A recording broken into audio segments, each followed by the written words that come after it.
The front lines in eastern and southern Ukraine are inflamed. Clashes continue along the entire contact line. As of July 26th, the main hotspot of the war is in the north of the Donetsk People's Republic. Russian-led forces are attempting to advance towards the cities of Slavyansk and Kramatorsk, where the decisive battle for the Donbass will take place. In recent days, Russian DPR and LPR units claimed new gains. The battle for Bakhmut is approaching.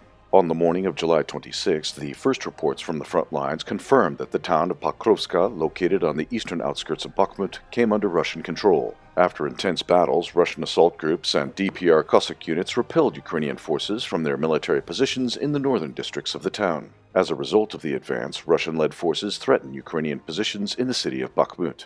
The Russians have also launched an assault on the town of Bakhmutsky from their positions in Pokrovskoe and Vladimirovka, located nearby. Bakhmutsky is the gateway to Soledar. Clashes also continue in the northern part of the village of Stryapovka and on the adjacent heights. The village of Novoluganskoye, located on the western shore of the reservoir of the Uglegorskaya power plant, was completely blocked on July 26th. Russian mop-up operations continue on the streets. Ukrainian forces have almost retreated. However, the Russian advance is slowed down by heavily mined roads. The battle for the Uglegorskaya thermal power plant, which was declared on July 25th, continues. The plant is currently still under control of Ukrainian forces. Fighting for control of the facility is complicated by the threat of any incidents or provocations. In the Seversky region, the armed forces of Ukraine are heavily shelling the advancing troops in the area of Bilistavoye and Bilogorovka.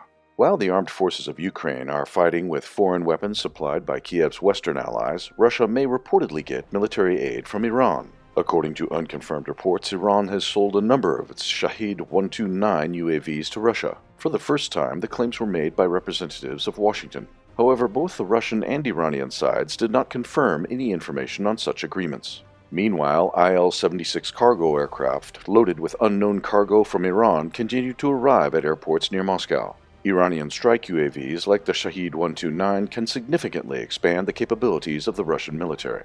Such drones can be adapted to the requirements of the Russian army, and drones will be able to deliver heavy strikes with cruise missiles at very long distances.